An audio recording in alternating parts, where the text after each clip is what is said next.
اچھا، رمضان مبارک میں روزے کی اصل روح جو ہے اس کے حوالے سے اگر ہم ذکر کریں تو کیسے ہم حاصل کر سکتے ہیں؟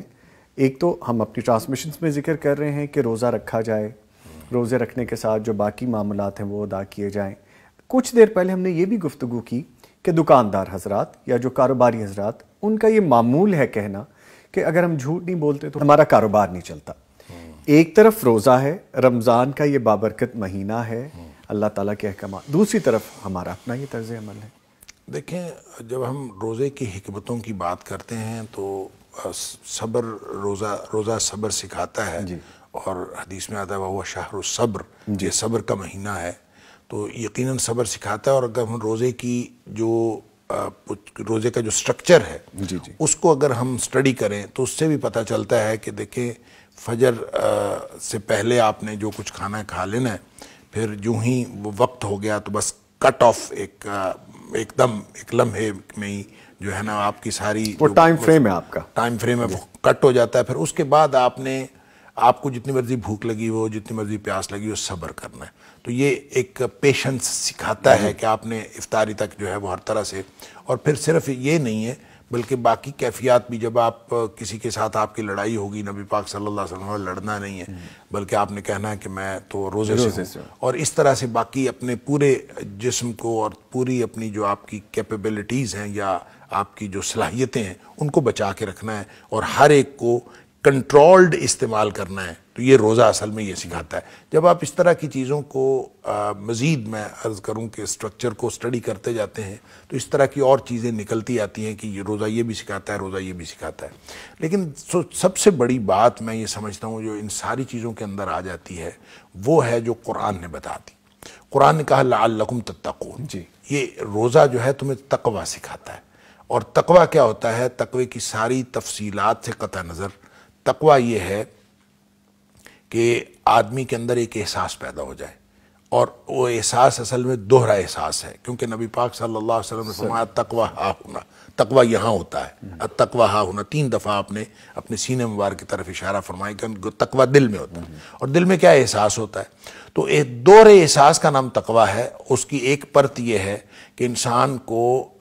یہ تڑپ ہو اور یہ فکر لگ جائے کہ مجھ سے کوئی چھوٹے سے چھوٹا کام ایسا سرزد نہ ہو جائے جو اللہ کی ناراضگی کا باعث بن سکتا ہے۔ ٹھیک ہے۔ اور اس کا دوسری پرت یہ ہے کہ کوئی چھوٹے سے چھوٹا کام ہونے سے رہ نہ جائے جو اللہ کی خوشنودی کا باعث بن سکتا ہے۔ پیرالل ہو اس کے، ہر وقت اللہ کی ناراضگی سے بچنے کا احساس، اور ہر وقت اللہ کی خوشنودی حاصل کر لینے کا احساس جس شخص کے دل میں آ جائے وہ متقی ہے۔ اب روزہ تقوی سکھاتا ہے، گویا روزے نے آپ کو اس ڈسپلن میں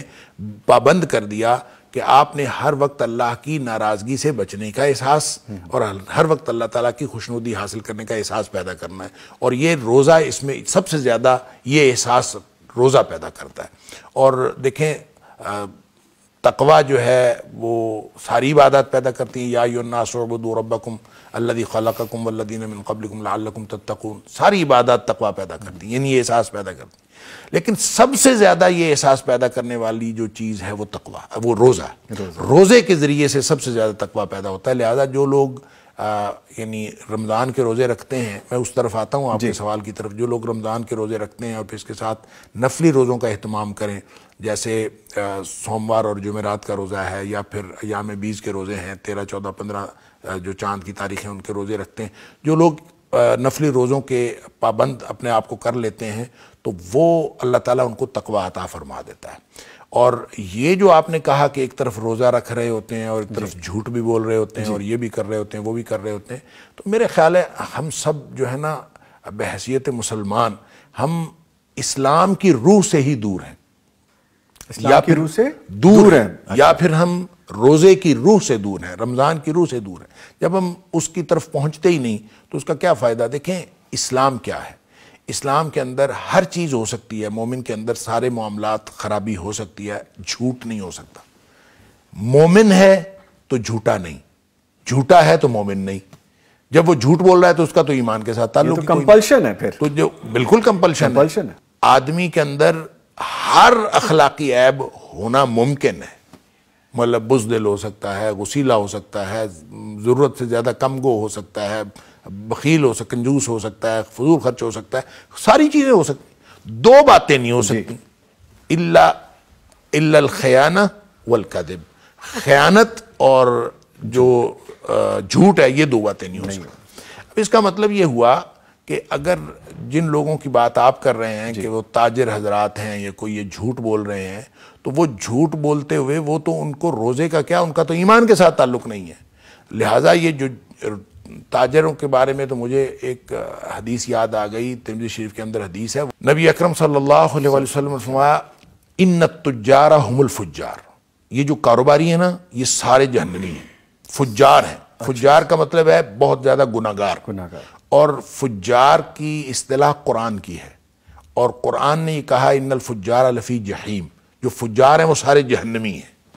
اب دیکھیں نبی پاک صلی اللہ علیہ وسلم فرمایا کہ وہ جو فجار جو سارے جہنمی ہیں وہ کاروباری حضرات ہیں، ان التجار هم الفجار، ایڈریس کیا گیا باقاعدہ، یہ کاروباری جو ہیں نا یہ ہیں سارے فجار۔ تو یہ اب آپ اندازہ کریں کتنی خطرناک بات ہے کہ ہر کاروباری بندہ جہنمی ہے، انا للہ و انا الیہ راجعون۔ اس پر پھر کسی صحابی نے نبی پاک صلی اللہ علیہ وسلم سے پوچھا، اور میں یہ اس کا ترجمہ کرتے وقت کہا کرتا ہوں کہ ڈرتے ڈرتے پوچھا ہوگا، اب ظاہر ہے نبی پاک صلی اللہ علیہ وسلم اور جلال نبوت کہ نبی پاک صلی اللہ علیہ وسلم فرمایا ان التجار هم الفجار، جو فجار ہیں وہ سارے کے سارے کاروباری۔ پوچھا کہ اللہ تعالیٰ نے تجارت کو حلال نہیں کیا؟ تجارت جب حلال ہے تو پھر کاروباری سارے جہنمی کیسے؟ جہنمی کیسے؟ تو اس موقع پر نبی پاک صلی اللہ علیہ وسلم نے فرمایا یہ تجارت تو حلال ہے، لیکن یہ لوگ جب بات کرتے ہیں تو جھوٹ بولتے ہیں اور قسمیں اٹھاتے ہیں اور گناہ گار ہوتے ہیں۔ یہ جب کیفیت بنتی ہے تو وہ اپنا گویا سارا کچھ ضائع کر بیٹھتے ہیں، وگرنہ تاجر اگر تجارت کر رہا ہو انہی دو بنیادی شرائط پر جو ابھی میں بات کر رہا تھا کہ جو دو بنیادی شرائط ہیں ایمان کی، کہ بددیانتی نہ ہو اور جھوٹ نہ ہو، اگر انہی دو شرائط کے تحت کاروباری آدمی کاروبار کر رہا ہو تو آپ اندازہ کیجئے کہ نبی پاک صلی اللہ علیہ وسلم نے فرمایا التاجر الصدوق الامین، جو سچا اور امانت دار تاجر ہے، مع النبیین والصدیقین والشہداء یوم القیامہ، وہ قیامت والے دن نبیوں، صدیقوں اور شہیدوں کے ساتھ ہوگا۔ اور وہ اندازہ کریں کہ اتنا بڑا، ایک طرف اتنا بڑا اجر ہے اور ایک طرف جو ہے وہ اللہ تعالیٰ معاف فرمائے جہنم کی وعید ہے۔ تو یہ جو فرق ہے یہ اسی میں ہے جو سچ کا ساتھ کاروبار کرنا اور جھوٹ کے ساتھ کاروبار کرنا۔ جن لوگوں کو یہ یقین ہی نہیں ہے کہ روزی میرے اللہ کے ہاتھ میں ہے، میں سچ بولوں گا تو اس میں برکت آئے گی، اور جن لوگوں کو یہ، اور پھر وہ جھوٹ بول کے سمجھتے ہیں کہ ہم جھوٹ بول کے زیادہ کمائی کر لیں گے، جن لوگوں کے یہ یقین ہی نہیں ہے تو ان کا کیا تعلق اللہ تعالیٰ کے ساتھ؟